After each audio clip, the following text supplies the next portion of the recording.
Let's talk about Venezuela and the American arrest and extraction of the illegitimate president, Nicolas Maduro.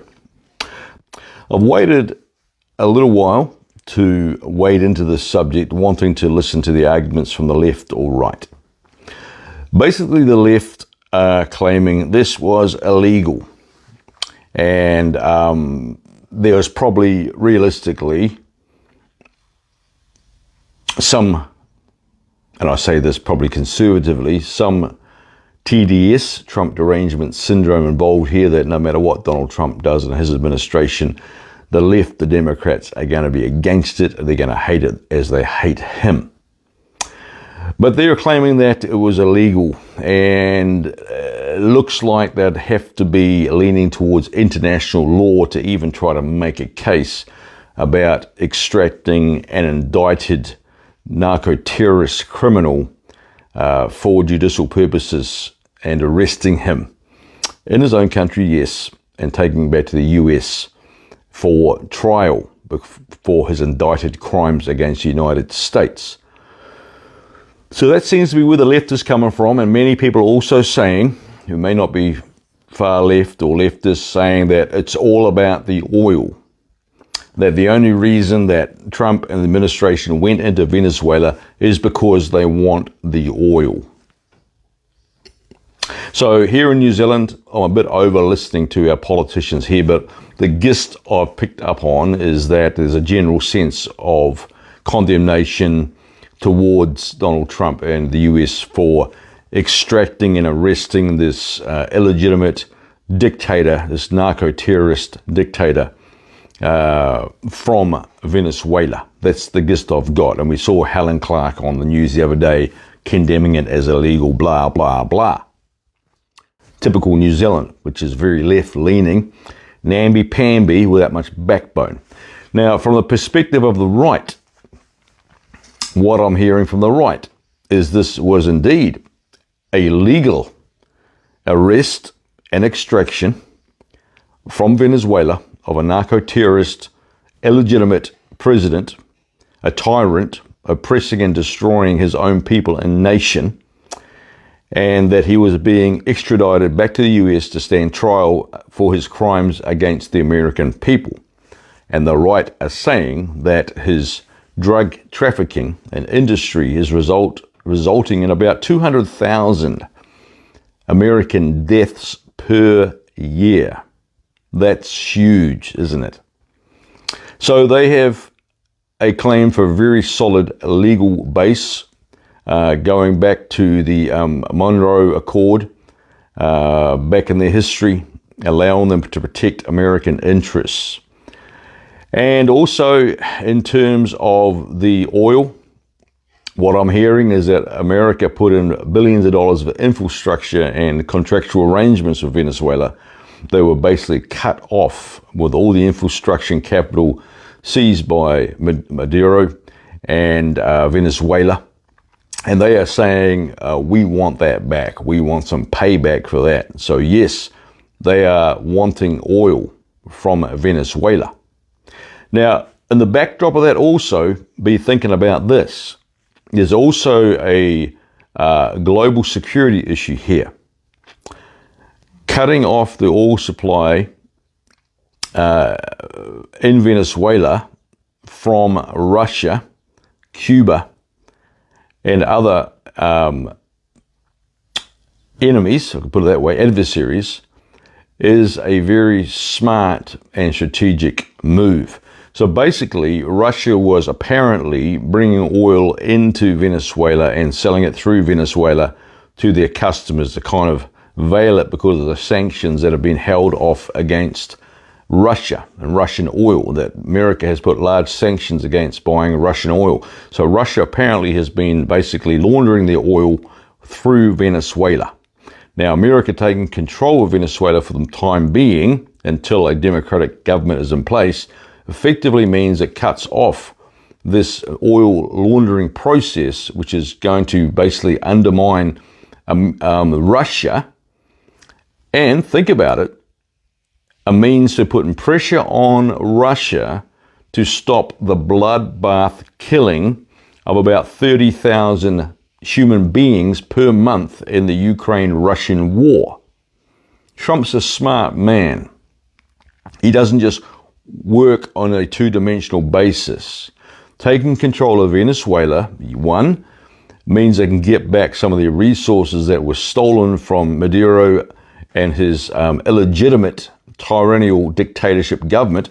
Two, it puts pressure on Russia by stopping their oil laundering and undermining their war machine with the hope of peace breaking out between Russia and Ukraine and the stopping of the killing of about 30,000 human beings' souls per month.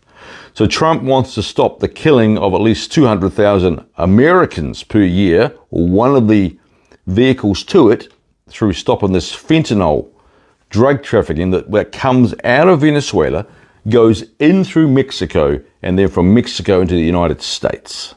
So people say, oh, the drugs aren't coming in from Venezuela, they're coming in through Mexico. Yes, but they leave Venezuela, they come in through Mexico, and then cross the border or whatever. Okay, so they've cut off the hydra, the snake at its head or at its base from where it originates from. So there's those issues as well. So is it just about the oil? I don't think so. Is it a component? Yes. But you'd be very, very simplistic in your thinking to think that's all that it's about. The Bible says that the love of money is the root of all evil. Okay? So yes, this is why there's narcotic drug trafficking happening. This is why Russia is laundering their oil through Venezuela, etc.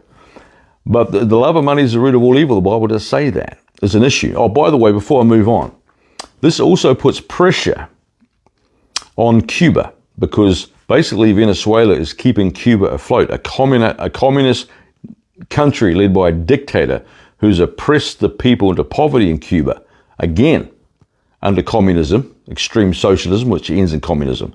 So not only does America seizing control of Venezuela for now, cut off the money laundering or the oil laundering from the Russia undermining their war machine, but it also undermines the state of Cuba and gives hope for that nation and their people to be emancipated prayerfully, hopefully, from a communistic dictator who's destroyed that nation. Now, so people can say it's all about the oil in one point, all about the oil, but I think you're being very simplistic and naive. And I think you're coming from a position which really grates me and gets in my grill, and is the problem with this world, the love of money, is that people filter their morals and values through their back pocket. Even here in New Zealand, we've seen this time and time again, because New Zealanders are human beings too. We vote by our back pocket. We're more interested in money, than we are in the souls and lives of human beings and their quality of life. And this is what saddens me, and this is what I see in this whole Venezuela issue. On the left and those who just are fixated on money, they are more concerned about money and oil than they are about the lives and hearts and souls of human beings, whether it's in Ukraine, Russia, Venezuela, or Cuba.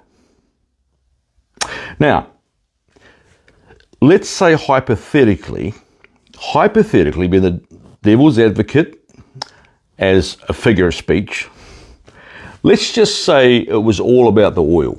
Let's just go with that, shall we, and follow that rabbit for a little bit. Even if the United States going in to arrest, extradite, and try Nicolas Maduro was all about oil, even if that was the case, which I don't think it is. I think it's a mixture of things. It's more multifaceted and complex rather than that simple polarized position. But even if it was just about that, you have millions of Venezuelans celebrating.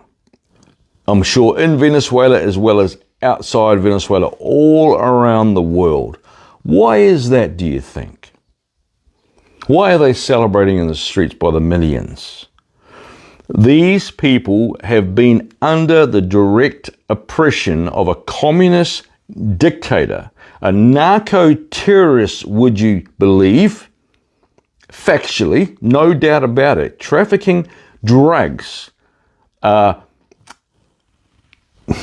working as a dictator, operating as a dictator in the country with many testimonies of kidnappings and deaths and oppression in that nation, taking one of the most mineral-rich countries in the world and destroying it with a socialist, extreme socialist policies and plummeting the country into objective poverty. Why would you not, even if it was about the oil, just about the oil, why would you not be celebrating and endorsing and grateful and supportive of such a tyrant being removed from that nation, and hopefully a regime change back to genuine democracy? Why on earth? How is it that human beings can't get past that reality and be celebrating, regardless of the motive, that a whole nation of oppressed, abused, terrorized people plummeted into abject poverty are now given a chance to get their country back, have freedom, have health, have safety and prosperity for them as a nation? Why on earth would you not be celebrating that? Even the fact that this potentially could cripple Cuba and give those people freedom from another oppressive communist dictator. Why would you not celebrate that? And the fact that it's going to undermine the Russian war machine and potentially lead to peace between Russia and Ukraine and the saving of countless of thousands of lives being slaughtered in this insane ongoing war. Why would you not let that overcome your judgment and Trump derangement syndrome and hate? Why not?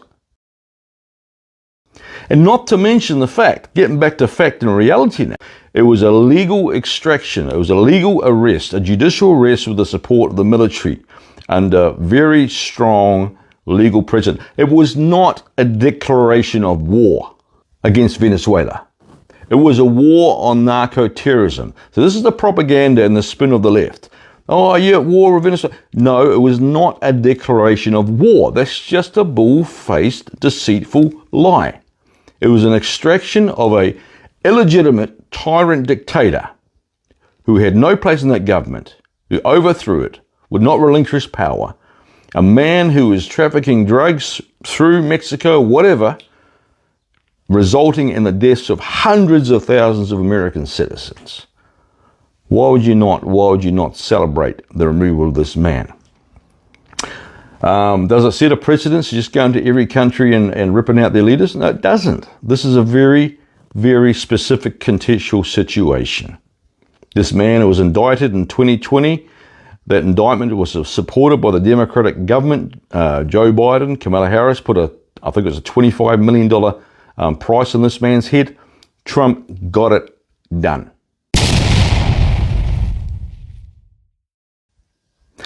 I don't believe it's all about the oil at all. I don't believe it at all.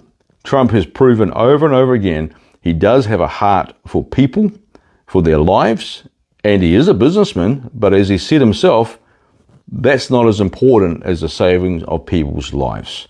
So anyway, what do you think? What are your thoughts? That's how I see it. I haven't been convinced by the left at all about that. And by the way, the left who says it's all about the oil, let me say this. For the left, it ain't about the welfare of the people, that's for sure. They don't care about the people.